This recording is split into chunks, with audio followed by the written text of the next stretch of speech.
Las matanzas masivas de judíos en la Segunda Guerra Mundial han sido retratadas con crudo realismo en series televisivas como Holocausto y en numerosas cintas para el cine. La más conocida y premiada de todas ellas probablemente sea La lista de Schindler, donde se muestran escenas muy duras de asesinatos indiscriminados y terribles, de centenares de reos camino del cadalso en un silencio atronador. Muchos espectadores, cuando contemplan estas escenas de pasividad letal, se preguntan: ¿cómo es posible que los prisioneros no hicieran nada cuando los llevaban a una muerte segura? ¿Por qué no intentaban arrebatar el arma de sus guardianes, abalanzarse sobre ellos? ¿Qué perdían con un último acto de rebeldía, con un último intento de fuga, si sabían que la puerta del barracón al que les llevaban como ganado no era sino la morada definitiva? Cuando aparecen en pantalla estas escenas, muchos espectadores se revuelven nerviosos en sus asientos o susurran unos imperceptibles: corre, quítale la pistola, salta sobre él.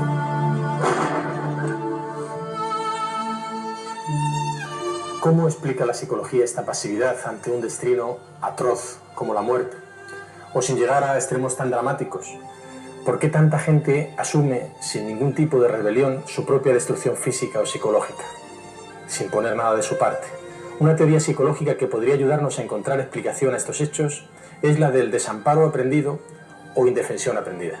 Con este nombre, Martin Seligman y sus colegas definieron un curioso fenómeno que observaron en un experimento de los años 70. Durante unos días, Seligman se encargó de suministrar descargas eléctricas a 2 perros colgados en unos arneses en su laboratorio. Las descargas eran idénticas para los 2 perros, pero uno de ellos podía evitarlas pulsando con su hocico una palanca. El otro no disponía de este mecanismo, de modo que recibía la electricidad hasta que el otro perro pulsaba el botón. Tras una serie de ensayos para que el primer perro aprendiera a evitar las descargas y el segundo se resignara a sufrirlas sin poder hacer nada, pasaron a los animales a otras jaulas que tenían 2 compartimentos, uno electrificado y el otro sin electrificar. Si el perro quería evitar las descargas, simplemente tenía que saltar al compartimento que no tenía electricidad. El perro, que en la primera parte del experimento podía frenar las descargas con su hocico, lo hacía perfectamente, sin problemas. El otro perro, que había aprendido a que hiciera lo que hiciera, no podía evitar unas descargas que se producían sin regularidad y sin explicación alguna. Al final acababa aceptando la electricidad de forma resignada, de forma pasiva. Había aprendido a estar indefenso. Pronto Seligman y otros psicólogos trasladaron este fenómeno a la realidad humana y comprobaron que en muchas ocasiones las personas también caen a veces en un estado de indefensión aprendida, resultado de una serie de experiencias desagradables ante las que ninguna de las medidas que se toman surte efecto. Se trata de situaciones frustrantes que, para mayor desesperación de las víctimas, aparecen sin razón que las justifique y sin una regularidad que las haga previsibles. ¿Por qué me pega? Y él dijo: la razón por la que te pego es porque me has preguntado que por qué te pego. Sé lo que estás sufriendo, Helen. Eso no importa. Ya lo he aceptado. ¿Aceptado? Según cuentan los historiadores, eso es lo que pasaba en los campos de concentración nazis y lo que sigue sucediendo en los centros donde se tortura. En estos lugares no existe una lógica que permita a los reos prepararse para el castigo, pues ante las mismas conductas, unas veces se les tortura o asesina y otras no se les hace nada. Está bien, puedes irte, vete, te perdona. En estos lugares no hay tampoco opciones para reducir el sufrimiento. Así, pasado un tiempo, estas personas aprenden que no pueden hacer nada para defenderse.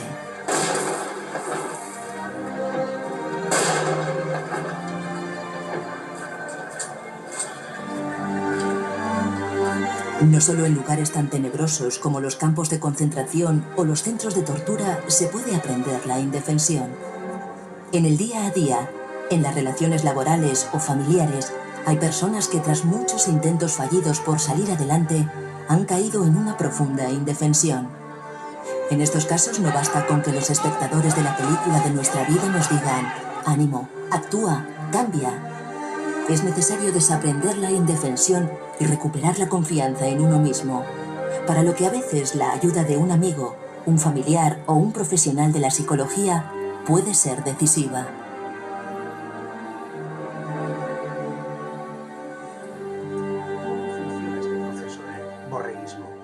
¿Siempre fue así? ¿Por qué ahora es tan efectivo? Resulta que, en realidad, se busca la desesperanza en la sociedad. Esos que trabajan duro. Eso es lo que se suele implementar. Si hablas de que viene una crisis, te tachan de catastrofista sin analizar que hay diversos modos de calibrar esa crisis. Lo que unos consideran el fin del mundo, otros podemos estar concluyendo que lo que viene, esa crisis, es una fase de empobrecimiento. Por eso, la alerta que algunos podemos lanzar en ocasiones se suele tachar de falsedad cuando en realidad no lo es, y así se deja la masa social tranquila e inactiva. Y la desesperanza, cuando se instala en la sociedad, tiende a provocar un tipo de parálisis colectiva, una especie de inacción que impide el cambio y el progreso. Esa apatía y falta de impulso para actuar beneficia especialmente, curiosamente, a aquellos en posiciones de poder que desean mantener su statu quo. Si una población cree que el cambio es imposible o que cualquier esfuerzo será en vano, se vuelve menos propensa a cuestionar cosas, ni a exigir responsabilidades, y mucho menos a buscar transformaciones que sean significativas. Se va entendiendo, ¿verdad? Esa sensación de impotencia es una herramienta eficaz de manipulación, porque canaliza la frustración hacia la resignación en lugar de hacia la acción. Quédate con esto, porque la desesperanza y el desencanto se vuelven así en armas poderosas para quienes desean evitar cualquier desafío a los intereses de algunos, ya que una sociedad inactiva y desmotivada es mucho más fácil de controlar y de manipular.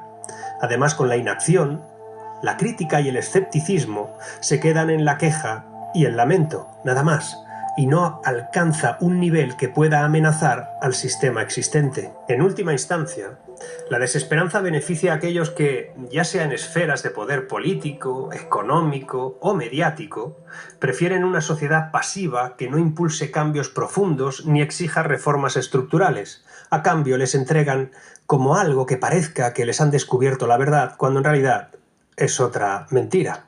Al instalarse la idea de que nada va a cambiar, los mecanismos de control se refuerzan y la posibilidad de que las personas se organicen, innoven o se movilicen se debilita. Y ahora tenemos una herramienta despertadora a la vez que es un potente anestésico. Antes solo teníamos una, la televisión. Ahora la propaganda no solo se difunde a través de medios tradicionales, sino que también se sucede en plataformas de todo tipo, en redes sociales. Comentarios y publicaciones que parecen orgánicas pueden estar siendo absolutamente manipuladas por granjas de bots para influir en la opinión pública y dividir a la sociedad, que les encanta. Lo hemos vivido ya. Lo hemos vivido estos días especialmente. A veces modificar la cronología de algo se ha convertido en el fundamento de una nueva verdad. Y esas tácticas masivas buscan manipularnos. Y cuando en realidad deberían de ser y hacer que nos cuestionáramos la veracidad de todo. El resultado es desaliento, desánimo, desilusión, desmoralización, pesimismo, incredulidad, derrota, rendición, apatía, desconsuelo, abatimiento, desfallecimiento e incluso finalmente parálisis y lo que buscan, inacción.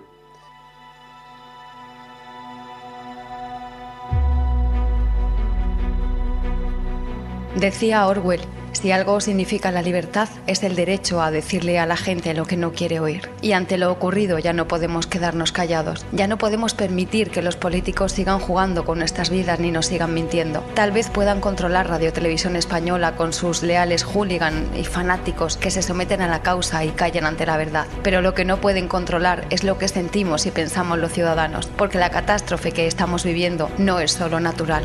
Es también política. Hay que estar ciego, muy ciego, para no ver que el odio y el rédito político entre bandos ha provocado que no haga falta ni maquillar la manipulación, porque la verdad ya no importa. Por supuesto que vivimos en un estado fallido que ha errado estrepitosamente en su respuesta ante una gran catástrofe. Todos jugando a tú la llevas, con negligencias que incurren en el delito de omisión del deber de socorro y de negación de auxilio. Pero claro, parece que esto con los políticos no va, no se les aplica. Es delictivo y alguien debe de pagarlo. Por eso desde aquí pido que a toda aquella asociación, grupo de voluntarios o colectivos al que se le haya impedido o se le impida la movilidad y el prestar ayuda desplazándose, que recoja información de cuándo, dónde, cómo y por quién y la guarde. Nos va a hacer falta. Si no se exigen responsabilidades políticas y penales a los presuntos responsables de una negligencia tan extraordinariamente grave, ¿en qué nos habremos convertido? No podemos permitir que el gobierno pueda actuar al margen de la ley con total impunidad y donde la ciudadanía aceptamos mansamente que unos tiranos completamente indiferentes al sufrimiento ajeno nos pisoteen nuestros derechos una y otra vez. La incompetencia de la siniestra élite política está compuesta por unos gobernantes que han demostrado ser incapaces de protegernos, pero muy capaces de abandonarnos en un barco a la deriva a merced del temporal. Mientras lo que vimos y vivimos durante esos 5 primeros y fundamentales días fue un gobierno más preocupado por asaltar Radio Televisión Española que por salvar vidas en medio de una catástrofe, en cómo se podían usar muertos por presupuestos. 5 días que les sirvieron para preparar su ataque y salir destilando odio y vomitando fango sobre medios y personas como Iker Carmen Porter, Dani de Desocupa, Ángel Gaitán, Pedro Baños, Albirse, Roberto Vaquero y cualquiera que haya ayudado para minimizar los daños y buscar respuestas ante esta catástrofe, porque han dejado a este gobierno a la altura del mismo barro. Después de vivir esta desgraciada tragedia, no podemos permitir que vengan por nosotros o que vayan a por ellos, porque ahora sabemos que si algo nos pasa, nos tendremos a nosotros. Vendrá Iker o Carmen Porter o Ángel Gaitán o Pedro Baños o Albirse o Dani de Desocupa o Roberto Vaquero a ayudarnos, pero no un gobierno incompetente que nos expolia materialmente y nos envilecen moralmente. Es duro, pero esta es la realidad de este sistema político. Convierten el país en una maquinaria burocrática liderada por un lobby político de amiguetes y afines, sin el más mínimo interés por sus ciudadanos, hasta el punto de denegar en los más horribles y devastadores momentos la ayuda internacional de presidentes como Bukele, Milei o Macron para salvar vidas. La partitocracia no atiende nunca a las necesidades del ciudadano, solo le interesan las del propio sistema, por si alguien pensaba que vivíamos en una democracia. 5 días tardasteis en activar el negocio. Es un insulto que ahora nos habléis de solidaridad y de compromiso con los afectados. No os merecéis nuestro respeto ni nuestra humanidad. Carecéis de alma y de sentimientos. Habéis tocado lo más importante que nos une a todos los españoles, la vida y la solidaridad, traspasando todas las líneas rojas en democracia en cuanto a derechos y libertades. Jamás los españoles fuimos insultados con tanta rabia y furor. Y ya está bien. Ya está bien de jugar con nuestras vidas, ya está bien de exoneraros de culpa y querer extender esta y vuestra responsabilidad sobre la población. Ya está bien de abandonarnos, ya está bien de empeñaros en que creamos vuestras mentiras y debatamos la verdad. Es indignante que el sufrimiento ajeno lo convirtáis una vez más en una herramienta para dividir y manipular. La única verdad es que 37.000 españoles, por vuestra presunta negligencia criminal, precisaban rescate y tardasteis muchas vidas antes de permitir a nuestros servidores públicos, ejército, policías, guardias civiles, bomberos, ayuda internacional, que asistieran desde el minuto cero, devastados al dolor y al grito de socorro de sus compatriotas a actuar. De entre los niños, ancianos y personas fallecidas que pasaron horas gritando en garajes, casas, autovías, España pregunta: ¿cuántas se habrían salvado si se hubiera dado la orden de emergencia nacional y despliegue de nuestros servidores públicos desde el día cero? ¿Cuánta desesperación, cuánta soledad, cuánto sufrimiento de poblaciones enteras dejadas a su suerte se habrían evitado? ¿Cuántas? Este mismo gobierno que sacó al ejército a las calles para asegurarse de que quedábamos en casa durante el encierro ilegal. Y hoy nos dicen, si necesitan recursos, que los pidan. Señor Sánchez, el Estado no es un cooperante a quien tengamos que pedirle ayuda. El Estado tiene la obligación de actuar para auxiliar, socorrer y proteger a sus ciudadanos. ¿Dormís bien sabiendo que en un país desarrollado hay compatriotas que su mundo se ha reducido a escombros, barro y lodo, conviviendo entre ratas y vandalismo? Hay que ser muy miserable para llamar elementos marginales y ordenar la detención de ciudadanos que como única salida le dieron 4 golpes a un coche porque lo habían perdido todo, lo material y lo humano, que explotaron ante la desesperación, el dolor, la impotencia, la rabia y la ira, quedándoles tan solo su dignidad, esa que no habéis conseguido que sea arrastrada por el lodo, por la chulería, prepotencia y soberbia política. Es horrible saber que todo está pervertido hasta la náusea. Sepan ustedes que a la ciudadanía nos es imposible, inadmisible, deleznable y nauseabundo defender a ninguno de estos políticos que habéis demostrado tanta falta de empatía propia de individuos antisociales. Unos y otros seguís politizando el dolor de las víctimas, aprovechando cada tragedia para sacar rédito político en lugar de aportar soluciones. Este es nuestro momento. tenía escrito la ministra de Igualdad. Vivís con la ausencia total de dignidad, pero si os queda algún gramo, admitir errores, pedir perdón a una población devastada y dimitir. Para terminar, y antes de que se me olvide, el Estado somos todos, no. El pueblo es nación y hacemos patria, y así lo hemos demostrado. La sociedad civil ha estado por encima de vuestra capacidad de respuesta. El pueblo se ha dado cuenta de que el Estado depende de la sociedad civil y no al contrario. Efectivamente, ante la tardía e insuficiente respuesta de los gobernantes, fue el pueblo quien, en un acto de solidaridad sin precedentes, se levantó para ayudar a los suyos. Así que sí, señor Sánchez, por supuesto que resaltamos el lema de que solo el pueblo salva al pueblo. Es de justicia. No puedo marcharme sin expresar mis condolencias a las víctimas que han perdido la vida, a sus familias que quedan rotas de dolor y a aquellos que han visto cómo todo lo que tenían se desvanecía. Mi agradecimiento y honor a quienes lo merecen, a los miles de voluntarios, a la sociedad civil, a nuestros servidores públicos, a nuestra seguridad privada, a todo un país que, dejándose la salud en ayudar a las víctimas, ha estado por encima de vosotros y convirtieron la solidaridad en algo más que en una palabra.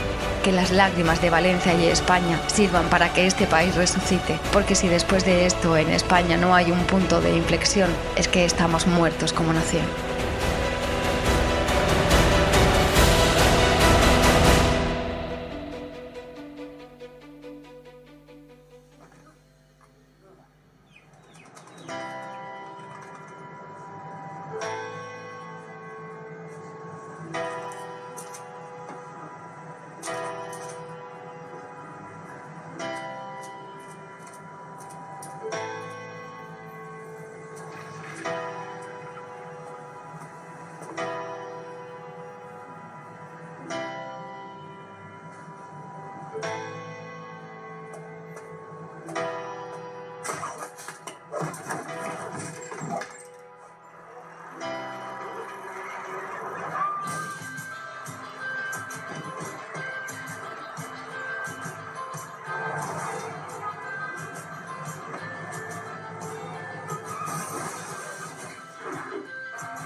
Pagas tus impuestos vuelven.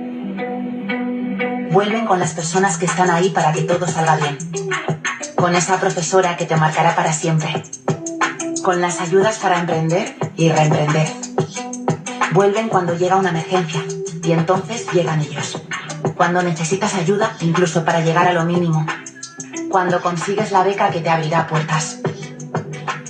Tus impuestos vuelven en los kilómetros de días que te acercan a los tuyos. En ese permiso de paternidad para estar donde quieres estar. En cada pensión que devuelve el esfuerzo de toda una vida. Lo que das cuando pagas impuestos vuelve a ti, vuelve a todos. Ministerio de Hacienda, Gobierno de España. Si necesita más recursos, que los pida.